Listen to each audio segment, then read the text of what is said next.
इसके पहले हम लोगों ने ग्रुप की डिफिनीशन और उसके कुछ स्पेशल केसेस इसको देखा और प्रॉब्लम के रूप में हम एक पहला वर्क करने जा रहे हैं।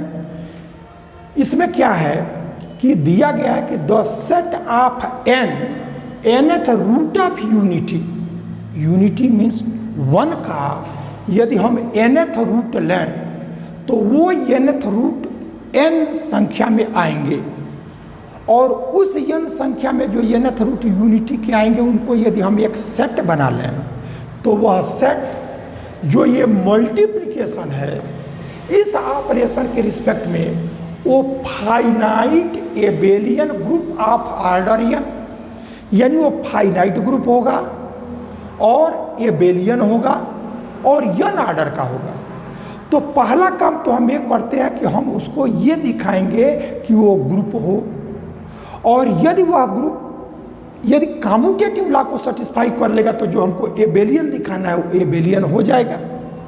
और फिर फाइनाइट ग्रुप का मतलब कि उस ग्रुप का जो सेट है उसके नंबर ऑफ एलिमेंट फाइनाइट हो, वो इनफाइनाइट न हो।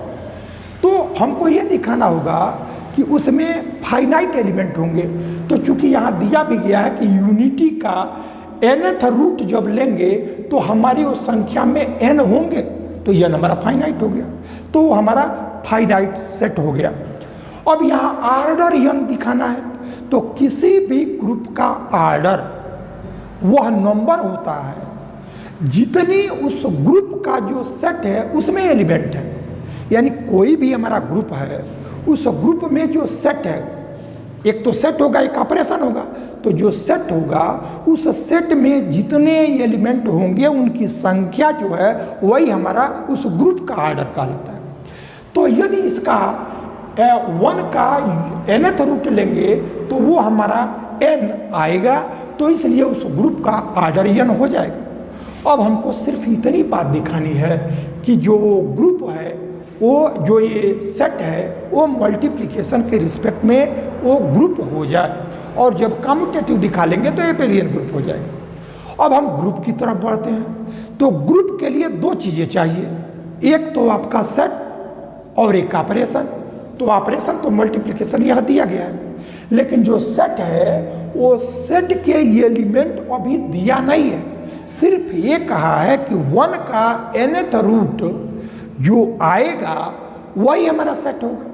तो अब हम ये देखेंगे कि जैसे वन है, वन का जब स्क्वायर रूट लेते हैं तो जब स्क्वायर रूट लिया गया तब उसके दो ही एलिमेंट आते हैं, +1 और -1। और उसी वन का जब क्यूबिक रूट लेते हैं तब उसके 3 रूट आते हैं, यानी एक को 1 ओमेगा और ओमेगा स्क्वायर।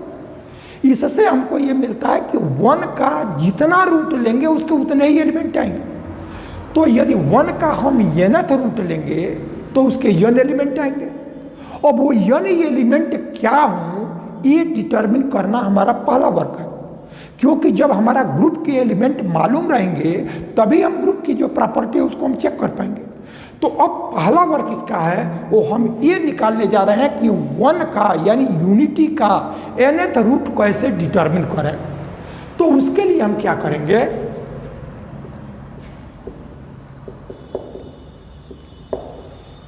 यह ट्रिग्नोमेट्री जब स्टार्ट किया जाएगा तो उस ट्रिग्नोमेट्री में हमें देखेंगे कि वन का 3rd रूट हो, 4th रूट हो, चाहे जितना भी रूट हमको निकालना हो, डीमायर्स का यूज करके, डीमायर्स थ्योरम ट्रिग्नोमेट्री में इंटर लेवल पे भी आता है, उसका हम यूज करके और तब हम क्या करेंगे कि इसके जो nth रूट होंगे वो निकालेंगे। तो पहले थोड़ा सा डीमायर्स आप जान रहे हैं, एक बार हम रिकॉल कर दे रहे हैं कि यदि हमारा यह cos theta plus i sine theta और इसका पावर यदि n हो तब इसकी वैल्यू हम लिखते हैं cos n थीटा और plus i sign n theta, ये हमारा होता है। तो अब ये डीमायर्स थ्योरम दो कंडीशन जब रहता है तभी इसको हम यहाँ एंगल को मल्टीपल के रूप में लिख सकते हैं। वो दोनों कंडीशन क्या है कि इसका जो रियल पार्ट रहे वो cos में ही रहे और इमेजिनरी पार्ट हमारा साइन में रहे। यदि रियल पार्ट साइन हो जाए, इमेजिनरी पार्ट कास हो जाए, तब हम उसको हम डिमार्स का यूज नहीं कर सकते।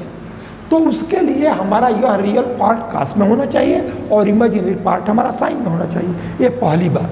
और दूसरा कि जो ये एंगल है वो दोनों का सेम एंगल होना चाहिए। ऐसा ना कि ये एंगल और ये एंगल दोनों डिफरेंट है तब हम डिमार्स का यूज नहीं कर सकते। तो यानी डिमार्स का यूज कब होगा कि रियल पार्ट हमारा कास में हो, इमेजिनरी पार्ट साइन में हो और जो दोनों के एंगल हैं वो एंगल हमारे सेम हो। तब ये जो डिमार्स होता है, जो ये पावर है, उसी पावर को ये चेंज कर देता है इसको ये एंगल के मल्टीपल में। तो ये हमारा डिमार्स है। अब 1 का nth रूट निकालने के लिए हम इसी डिमार्स का यूज करते हैं। तो 1 का हमको nth रूट निकालना है। अब इसको हम क्या करेंगे कि 1 को डिमार्स के फॉर्म में चेंज करेंगे। तो डिमार्स के फॉर्म में चेंज करने के लिए हम इसको कॉम्प्लेक्स नंबर में लिखेंगे। तो यानी कॉम्प्लेक्स नंबर में हम आई भी आएगा, क्योंकि हमारा डिमार्स का यूज तब होगा जब ये हमारा कॉम्प्लेक्स के फॉर्म में है। तब हम इसको ये लिख सकते हैं 1 प्लस आई इंटू 0 और जो पावर 1/n है वो रह गया। अब ये हमारा कॉम्प्लेक्स के फॉर्म में आ गया। अब हम क्या करेंगे कि इस वैल्यू को कास और इस वैल्यू को साइन में लिखेंगे। तब हमारा यह कास 0 और प्लस आई साइन 0 और टू दी पावर 1/n। अब ये हमारा डिमार्स के फॉर्म में आ गया। डिमार्स के लिए रियल कास, इमेजिनरी साइन दोनों का एंगल से। अब जब nth रूट निकालना होता है तब हम क्या करते हैं कि इसका व्यापक मान यानी जनरल फॉर्म में इसको लिखते हैं। तो जनरल फॉर्म में लिखने के लिए क्या करते हैं कि यह कास 2r पाई और जो यह एंगल है वह लिखते हैं। तो यह 0 है तो यह 2r पाई प्लस 0 और यहाँ आई साइन 2r पाई प्लस 0। अब इस टोटल का जो पावर है वो हमारा 1/n है। अब यह r जो आया है वो r की वैल्यू जो हमारा यह रूट निकालना है, तो यह जो r है where r is equal to 0, 1, 2 से लेकर के n-1 तक। चूंकि इसके रूट हमको n आने हैं तो n के लिए ये व्यापक मान लिखा गया है। जब r की वैल्यू पहला 0 लिखेंगे तब ये हमारा फर्स्ट रूट आएगा इसका। जब 1 लिखेंगे तो सेकेंड रूट आएगा, 2 लिखेंगे तो हमारा थर्ड रूट आएगा और जब n-1 लिखेंगे तो हमारा वो nth रूट देगा। क्योंकि ये n-1 तो यहाँ तक हो गया और 0 एक पहले आ गया तो ये हमारा nवां रूट हो गया। तो जहाँ भी हमको एक से अधिक रूट डिमार्स का यूज करके लिखना होता है तो यह जो हम जनरल फॉर्म में लिखते हैं तो इसमें r की वैल्यू 0 से लेकर के और जितना रूट निकालना है उससे एक कम तक ये वैल्यू लिखते हैं। अब हम क्या करेंगे, अब यहाँ फिर हम डिमार्स का यूज करें, यानी डिमार्स का यूज करें तो जो हमारा पावर है वो मल्टीपल में आ जाएगा। तब हम इसको लिख सकते हैं यह कास 2r पाई प्लस 0 करेंगे तो 2r पाई ही आएगा और ये जो पावर है वो मल्टीपल में आ जाएगा, यानी यह 2r पाई और इंटू 1/n तो n हमारा डिनोमिनेटर में आ गया और प्लस यह i sine 2r pi by n ये आ गया। अब इसी में जब हम r की पहली वैल्यू को रखेंगे तो वो हमारा फर्स्ट रूट देगा, 1 रखेंगे सेकेंड रूट, यानी वैल्यू ये n है, n को रखते जाएं तो हमारे इसके जो n रूट होंगे वो निकल आएंगे। अब आगे का कैलकुलेशन हमको थोड़ा सा और इजी में हम कर सकें तो हमारा एक फार्मूला होता है कि cos theta plus i sine theta, इसकी value e to the power i theta होता है। तो अब यहाँ थीटा की जगह ये वैल्यू है तो इसको हम लिख सकते हैं e to the power i 2r pi by n, यानी e to the power i theta की value cos theta plus i sine theta. तो अब ये cos theta plus i sine theta है तो इसको हम इस फॉर्म में लिख लिए। तो अब हम क्या करते हैं कि जो इस 1 का यानी यूनिटी का जो nth रूट आया जिनकी संख्या हमको n मिलेगी उसको हम एक एक एलिमेंट को अलग करके लिखें। तो late G be the set of nth roots of unity यानी जो यूनिटी है उस यूनिटी के जो nth रूट जो n संख्या में आएंगे उसी n संख्या के कलेक्शन को हमने G से डिनोट कर लिया। तो अब जिसको हमको ग्रुप दिखाना है वो G आ गया। अब इस G को हम क्या करते हैं कि इस G को हम यहाँ सेट के फॉर्म में लिख रहे हैं।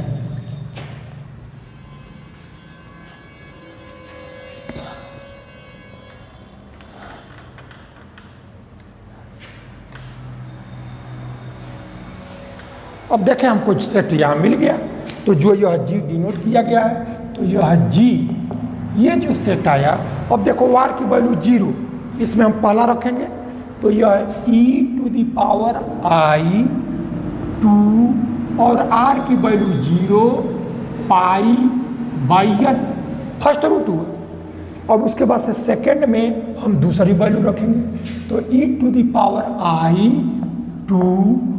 1 π/n एंड सो वन आगे लिखते जाएंगे। तो लास्ट हमारा n-1 है तो e⁻⁻² n-1 पाई और n। अब इसकी संख्या n है हमारा, क्योंकि यह 1 से लेकर के n-1 तक n-1 यह हुआ और एक हमारा 0 भी है तो टोटल हमारे n आ गए। तो पहला वर्क तो हमने ये किया कि जो यूनिटी है उसका जो nth रूट n होगा, n संख्या में होगा, वो क्या क्या होगा वो निकालने का वर्क हम लोगों ने किया। अब हमको यह सेट मिल गया G। अब हमको क्या करना है कि यह G मल्टीप्लिकेशन के रिस्पेक्ट में यानी अलजेब्रिक सिस्टम यानी system G with respect to multiplication is a group, इसको अब हमको दिखाना है कि ये जो हमारा अलजेब्रिक सिस्टम है वो ग्रुप हो जाए। तो ग्रुप होने के लिए हमारे वही 4 कंडीशन, उन चारों कंडीशन को एक एक करके हम सेटिस्फाई कराते हैं। तो उसमें पहला कंडीशन आपका है क्लोजर प्रॉपर्टी।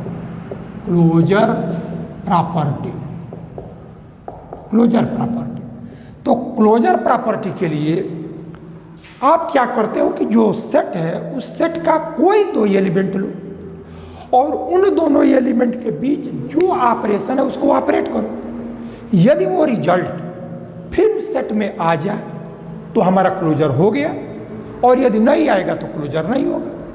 तब हम क्या करें कि इस सेट का कोई 2 एलिमेंट लें। अब थोड़ा सा यहाँ हमको देखना पड़ेगा कि G का एलिमेंट किस तरह रहे तो वो G का एलिमेंट होगा।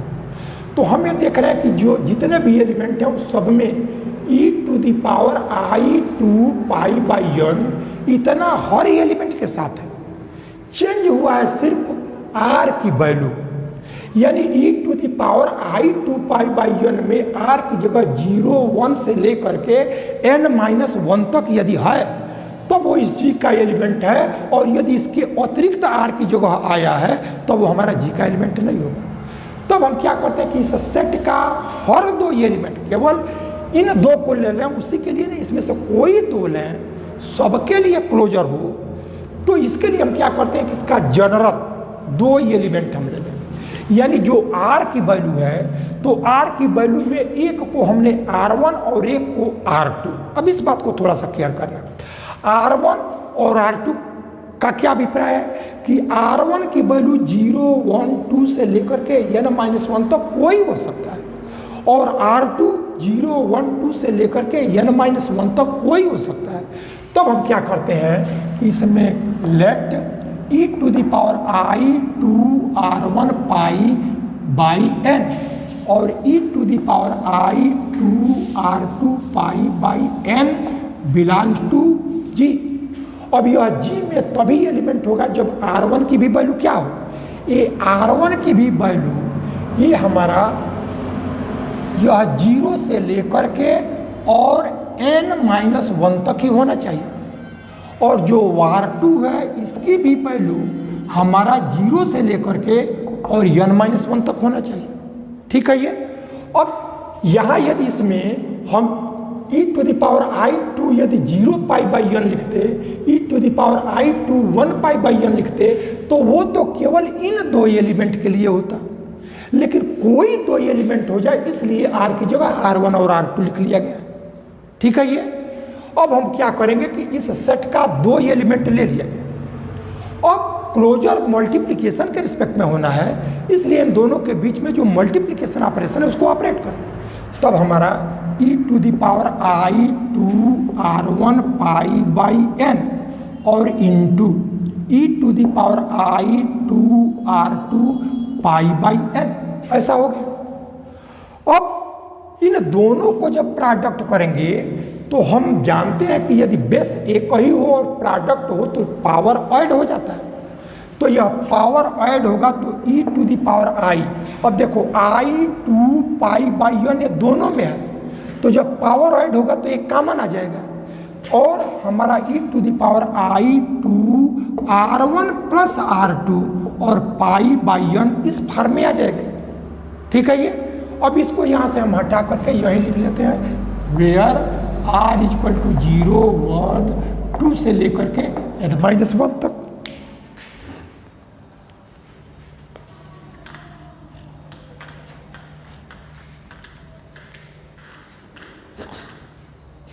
तब इन दोनों का प्रोडक्ट हमारा ये आया।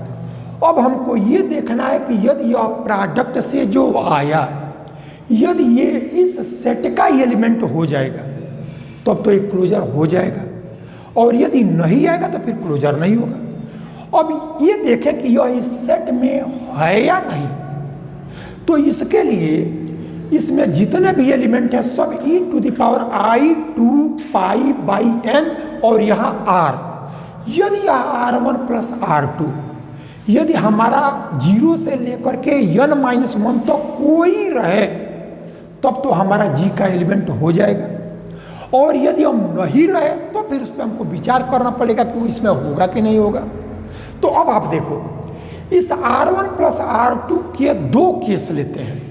एक हमने क्या किया कि इफ R1 + R2 n, यानी इसकी ये जो दोनों का सम आया है वो सम हमारा यदि n से लेस हो तो n से लेस का मतलब कि 0 से लेकर के n-1 तक, तो यदि ये वैल्यू n से लेस होगा तो जो ये प्रोडक्ट है e⁻i2 R1 + R2 और π/n ये हमारा G का एलिमेंट हो जाएगा, क्योंकि G का एलिमेंट होने के लिए e⁻i2 π/n और यहाँ r की जो ये वैल्यू है वो 0 से लेकर के n-1 तक कोई रहे वो उस G का हो गया।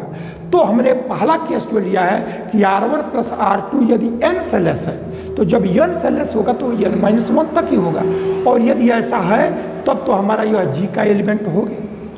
लेकिन जैसे इसका एक एलिमेंट हम लें और इसके पहले का एक और एलिमेंट लेंगे तो सम जब करेंगे तो n से ग्रेटर भी हो जाएगा। तब हम देखें कि यदि n से ग्रेटर हो जाए चाहे n के इक्वल हो जाए तो वो हमारा इस सेट में होगा कि नहीं होगा। तो अब दूसरा केस ले रहे हैं कि if R1 + R2 greater R = n, यदि ये वैल्यू n से लेस है तब तो सीधे हमारा उसका एलिमेंट हो गया। लेकिन यदि ये वैल्यू n या n से ग्रेटर हो उस स्थिति में अब आप देखो कि R1 + R2 की वैल्यू कहाँ से कहाँ तक हो सकती है। तो यह R1 की वैल्यू यह 0 से शुरू है और यह R2 भी 0 से शुरू है। इसका मतलब R1 और R2 जो है वो आपका 0 से शुरू होगा, स्टार्ट होगा, और इसकी अधिकतम वैल्यू n-1 है, इसकी अधिकतम वैल्यू n-1 है। तो R1 + R2 n-1 + n-1 यानी 2n-2 के इक्वल ही होगा या उससे कम होगा, इससे अधिक R1 + R2 नहीं होगा। ये बात समझ में आ रही। तब हमने क्या किया कि यहाँ जो है R1 + R2 ये वैल्यू आपका जो होगा वो अब देखो यह 0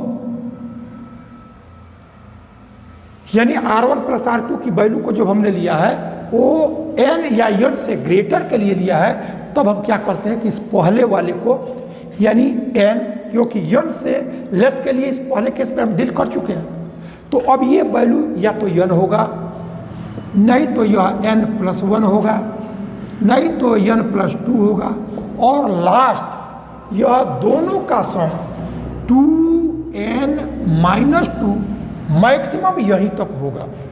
क्लियर है ये बात? अब इसको हम क्या करें, इस फॉर्म में लिखें, यह n और +0 ऐसा हम लिख लें, और जो ये दूसरा है उसको n+1 ये दिया ही है, और यह n+2 और ये लास्ट n+n-2 इस फॉर्म में लिखा गया, यानी सबको n+ के फॉर्म में लिख लिया गया, या इसी को हम n+k इस फॉर्म में लिख सकते हैं। अब यह k की जो वैल्यू आया वेयर k = 0, 1, 2 से लेकर के n-2 तक ही होगा। ये बात समझ में आ रही है? तब हम क्या करते हैं कि यह R1 प्लस R2 यदि n के इक्वल या ग्रेटर हो तो n के इक्वल या ग्रेटर यही होगा। अब इसी को n+ सब में जो वैल्यू आ रहा है उसको लिख लिया, तो यह n+k इस फॉर्म में लिखा, तो यह k 0, 1, 2 से लेकर के n-2 तक यही k की वैल्यू है। अब यहाँ से हम क्या करते हैं कि जो ये वैल्यू है, जो इन दोनों का प्रोडक्ट यह आया है, now e⁻i2 R1 plus R2 π/n, जो ये वैल्यू है उसको हम इसी को इस फॉर्म में लिख सकते हैं। तो जब इस फॉर्म में लिखा गया तो e⁻i2 और यह n+k और यह π/n इस फॉर्म में लिखा। अब जब इस फॉर्म में लिखा गया तब हम इसको क्या करते हैं कि ये दोनों को e के बेस पे अलग अलग कर लें। तो जब अलग अलग करेंगे तो इसको हम लिख सकते हैं e⁻i2 n π/n into e⁻i2k π/n इस फॉर्म में लिखा जा सकता है। फिर ये प्रोडक्ट करोगे तो ये पावर ऐड में आ जाएगा, यानी पावर जब सम में है तो उसको अलग अलग करेंगे तो इसी बेस पे वो प्रोडक्ट में आएगा। अब इसे n से n यह कैंसिल, ये बचा e⁻i2π। तो e⁻i2π की वैल्यू हम देखेंगे कि जैसे ये हमारा e⁻i2π, तो e⁻i θ cos θ plus i sin θ, तो यह वैल्यू cos 2π और प्लस i sin 2π ऐसा होगा। cos 2π की वैल्यू 1 और sin 2π की वैल्यू 0, इट मीन्स इसकी वैल्यू 1 आ जाएगा। तब हम देख रहे हैं कि यह जो वैल्यू है उसकी वैल्यू यह आ गया 1, और ये वैल्यू जो आया e⁻i2k π/n इस फॉर्म, यानी फाइनली हमको जब यह R1 प्लस R2 n या n से ग्रेटर है तब इसकी वैल्यू हमको यहाँ से e⁻i2k π/n इस फॉर्म में आ गया। अब हम देख रहे हैं कि यहाँ जो k की वैल्यू है वो कहाँ से 0 से लेकर के n-2 तक है। ठीक है, ये अब यह वैल्यू इसी का एक एलिमेंट होगा। क्यों? क्योंकि इसका होने के लिए e⁻i2π/n और यह जो k है उसकी वैल्यू 0 से लेकर के n-1 तक कोई रहेगा तो इस g का एलिमेंट हो जाएगा। और यह जो k है वो 0, 1, 2 n-2, अभी इसके एक आगे n-1 होगा। जब इसको ऐड करेंगे तो यानी n-1 से पहले ही ये वैल्यू आ रहा है। इट मीन्स इसी में r की जगह जब यह कोई वैल्यू रहेगा तो वो हमारा इसी सेट का कोई ना कोई एलिमेंट होगा। तब हमने देखा कि n की R1 प्लस R2 की वैल्यू n के इक्वल या ग्रेटर हुआ, उस केस में भी ये g का एलिमेंट हो गया। क्लियर है ये? तब हमारा यह g का एलिमेंट हो गया। यानी प्रत्येक स्थिति में इसका कोई दो एलिमेंट है तो उसका जो प्रोडक्ट है वो जी में है। It means closure property satisfied. अब हमको ग्रुप दिखाने के लिए जो हमारा सेकंड कंडीशन है, उस सेकंड कंडीशन में हमको क्या दिखाना पड़ेगा? Associative law. अब हम एसोसिएटिव लॉ पर आते हैं।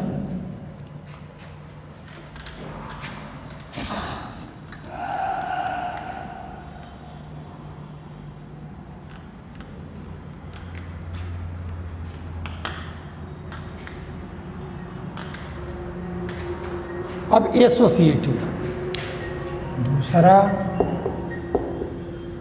Associative law. एसोसिएटिव लॉ के लिए हमको तीन एलिमेंट लेने पड़ेंगे। तो तीन इस सेट का कोई एलिमेंट हो सकता है। तो जब कोई एलिमेंट लेना होता है तो जब एक एलिमेंट लेते हैं तो जो यह वैल्यू है उसकी जगह R1 R ले लेते हैं। दो लेना होता है तो R1 R2 लेते हैं। तीन लेना होता है तो R1 R2 R3 ले लेते हैं। तो अब हमने क्या किया कि यह let e to the power I to R1 pi by n e to the power I to R2 pi by n e to the power I to R3 pi by n belongs to G। इस G का तीन element ले लिया। अब हमको क्या करना होगा कि इसमें e to the power I to R1 pi by n और e to the power I to R2 pi by n, इन दोनों को एक साथ लेंगे और जो रिजल्ट आएगा उसमें e to the power I to R3 pi by n, इसको हम ऑपरेट करेंगे और ये में रहेगा कि ये दोनों एक साथ आ जाए और यह अकेला रहेगा। तो अब इसके लिए हम क्या करते हैं कि ये दोनों को एक बार प्रोडक्ट दिया गया है तो इसको पहले प्रोडक्ट करें। तो हमारा e to the power I to R1 plus R2 pi by n, base same है इसलिए पावर ऐड हो जाएगा। जो कॉमन है कॉमन ले लिया, शेष वैल्यू ऐड हो गया। और फिर यहाँ से अब ये तीसरा element e to the power I to R3 pi by n, ऐसा ही। अब हम क्या करें कि अब फिर ये दोनों एक ही बेस है तो जब प्रोडक्ट करेंगे तो इसका पावर हमारा फिर ऐड हो जाएगा। तब यहाँ से हमको मिला e to the power I to R1 plus R2, ये दोनों एक साथ है और ये R3 हमारा बाद में आया है। तो यह पाई बाई n ऐसा है।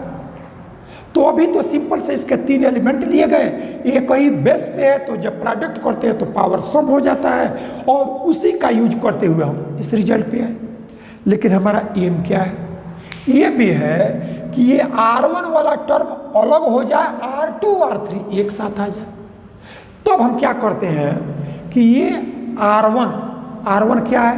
तुम्हारा 0 से लेकर के और n-1 तक कोई एक पॉजिटिव इंटीजर है। 1 2 3 4 से लेकर के n-1 तक एक 0 है। ये सब हमारे इंटीजर और एक 0 है, पॉजिटिव इंटीजर और 0। तो ये भी हमारा इंटीजर है, ये R2 भी इंटीजर है, R3 भी इंटीजर है। और जो इंटीजर होते हैं वो एसोसिएटिव लॉ को सेटिस्फाई करता है। जैसे हम लोग देखें कोई तीन इंटीजर लो, पहले दो को ऐड करो, फिर उस रिजल्ट में तीसरे को ऐड करो तो वो वैल्यू सेम आएगा जो लास्ट दो को ऐड करके, और तो पहले वाले से एग्जाम्पल में किया भी गया। तो हमको ये एसोसिएटिव ई के पावर सहित दिखाना है, जी के एलिमेंट को दिखाना है। लेकिन हम यहाँ R1 R2 R3 ये जी का एलिमेंट नहीं है, ये तो हमारा इंटीजर है और इंटीजर एसोसिएटिव लॉ को सेटिस्फाई करता है। इसलिए हम यहाँ लिख सकते हैं e to the power I2 और इस R1 को अलग और यह R2 प्लस R3 ये हम अलग पाई बाई n, ऐसा हम लिख सकते हैं।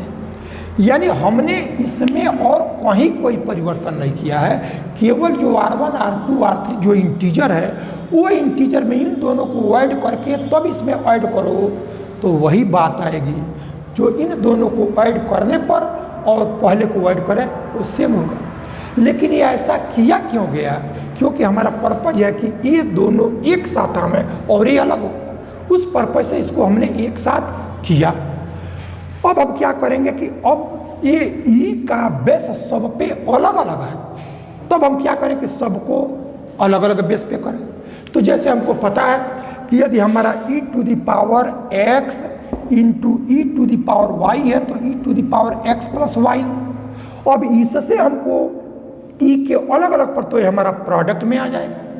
तो अब ये दोनों एक साथ है, इसको एक टर्म और इसको एक, अब यहाँ प्लस है तो इन दोनों को अलग अलग करेंगे तो e to the power i2r1 और pi by n into e to the power i2 और यह r2 प्लस r3 और पाई बाई n इस फॉर्म में हो गए। क्योंकि यह पहला है और ये दोनों एक साथ है इसलिए इन दोनों को एक साथ लिखा। अब यह ई के बेस पे आ गया, लेकिन फिर R2 R3 एक ही बेस ई पे है, इसको फिर हमको अलग अलग करना पड़ेगा। तो जब इसको अलग अलग करेंगे तो ये हमारा e to the power i2r1 pi by n, और ये दोनों एक साथ है इसलिए अब इसको अलग कर रहे हैं। तो इसको हम e to the power i2r2 pi by n into e to the power i2r3 pi by n इस फॉर्म में लिखा जा सकता है। यही हमारा एसोसिएटिव है। हमने यहाँ इसके 3 एलिमेंट में 2 को एक साथ लिया, तीसरे को अलग लिया था। अभी हमारा पहला वाला एलिमेंट अलग हो गया, ये लास्ट 2 एक साथ आ गए, तो एसोसिएटिव लॉ हमारा ये सेटिस्फाई हो गया। अब हम क्या करेंगे, इसके बाद का जो कंडीशन है वो कंडीशन हमारा आइडेंटिटी। तो यहाँ कौन सी आइडेंटिटी, मल्टीप्लिकेटिव, क्योंकि ऑपरेशन हमारा मल्टीप्लिकेशन है। तब हम मल्टीप्लिकेटिव आइडेंटिटी इस पर आते हैं।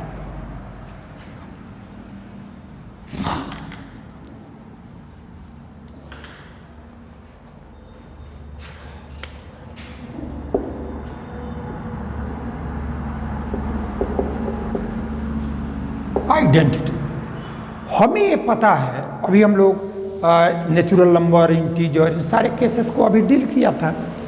तो अब हमको यहाँ ये देखना है कि जो आइडेंटिटी, ये मल्टीप्लिकेटिव आइडेंटिटी हमारा 1 होता है।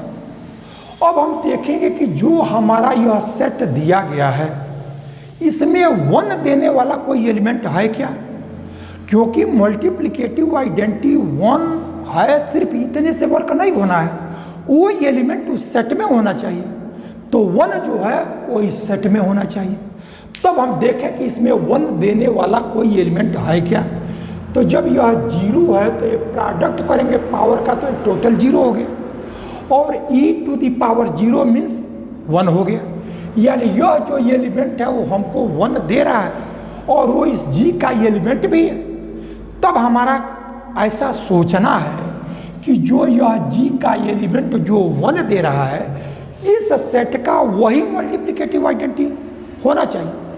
लेकिन ये एलिमेंट हमारा मल्टीप्लिकेटिव आइडेंटिटी है, इस बात को दिखाने के लिए इस सेट का कोई एलिमेंट लें और इससे मल्टीप्लाई करें, और इसके मल्टीप्लाई होने से यदि वो एलिमेंट बदलेगा नहीं तो प्रूफ हो जाएगा कि ये हमारा मल्टीप्लिकेटिव आइडेंटिटी है। अब वही वर्क करने जा रहे हैं। तो मल्टीप्लिकेटिव आइडेंटिटी इतने हैं, हम क्लेम इसी को क्यों कर रहे हैं कि ये हमारा मल्टीप्लिकेटिव आइडेंटिटी होगा, क्योंकि ये मल्टीप्लिकेटिव आइडेंटिटी जो 1 होता है ये 1 दे रहा है। तो अब हम क्या करते हैं यहाँ कि e to the power i2 0 pi by n belongs to g such that for any e to the power i2r pi by n belongs to g, we have e to the power i2 0 pi by n into e to the power i2 और यह r pi by n। अब ये क्या करने जा रहे हैं, जिसको हम क्लेम कर रहे हैं उससे इस सेट का कोई एलिमेंट, अब यहाँ R लिखा गया है जनरल एलिमेंट के लिए, तो इसका कोई एलिमेंट लें और इसमें इससे प्रोडक्ट होने पर यदि ये बदले ना तो प्रूफ हो गया कि ये हमारा क्या है, मल्टीप्लिकेटिव आइडेंटिटी है। अब हम क्या करें कि इसको प्रोडक्ट करें, तो जब बेस एक ही है तो पावर हमारा ऐड हो जाएगा और जो हमारा दोनों में कॉमन है उसको अलग ले लें और डिफरेंट को सम में लिख लें। तो यह I2 0 plus R pi by n ऐसा आ गया। अब R को 0 में ऐड करेंगे तो 0 भी इंटीजर है, R भी इंटीजर है, तो ये हमको R ही देगा। तो इसलिए यह e to the power I2 R pi by n। अब क्या पाया हमने, जिसको क्लेम किए कि वो हमारा आइडेंटिटी है उसको किसी भी एलिमेंट में मल्टीप्लाई किया तो वो बदला नहीं, जो एलिमेंट है वही रह गया। अब ये प्रूफ हो गया कि ये हमारा क्या है, मल्टीप्लिकेटिव आइडेंटिटी है।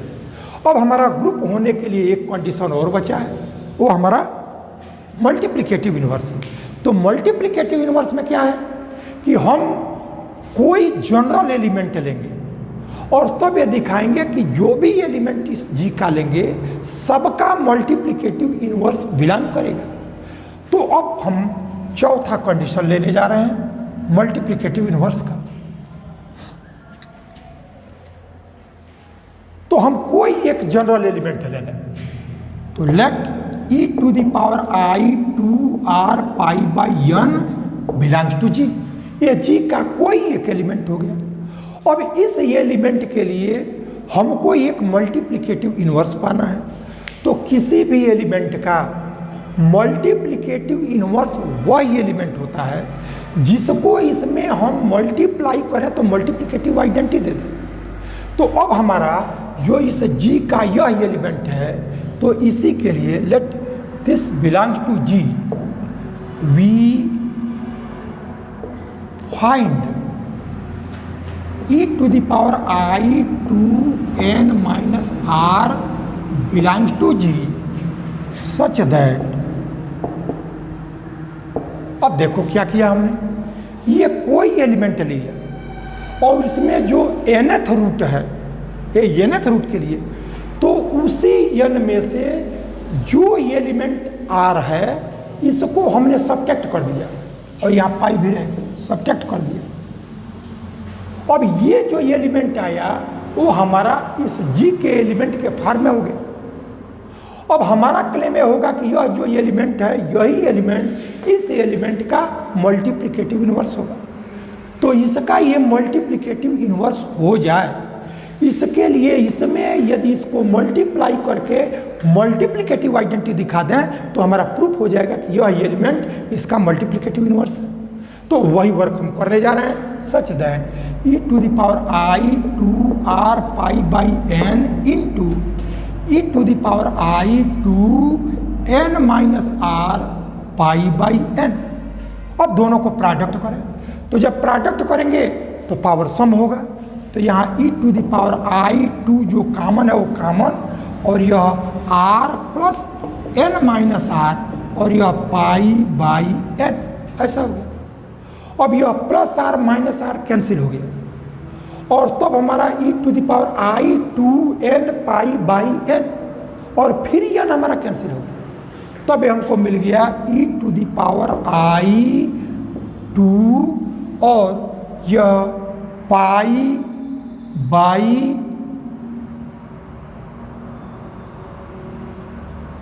n से n भी कैंसिल हो गया, तो केवल इतना ही बचा, यानी R से R कैंसिल और तब n बाई n ये भी कैंसिल, तो e to the power I2 pi सिर्फ बच गया।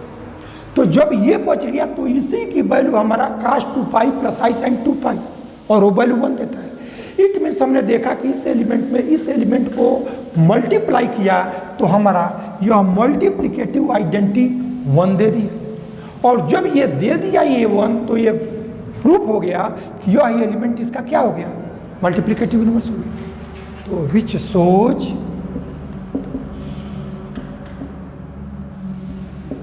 That e to the power I2n minus R pi by n is multiplicative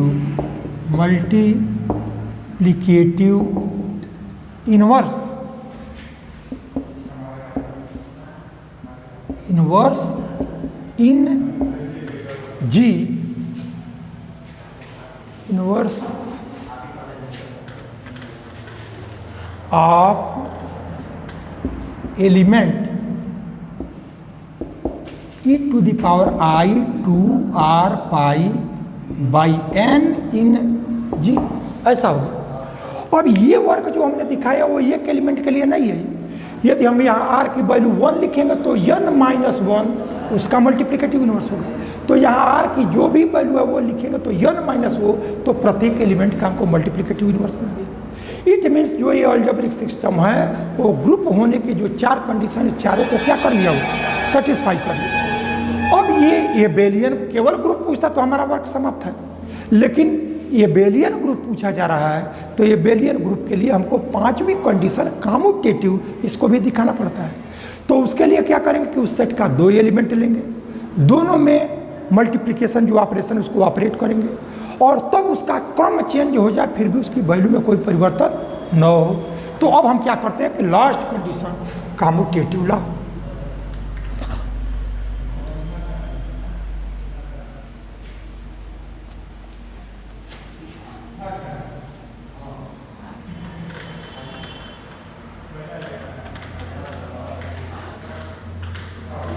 commutative La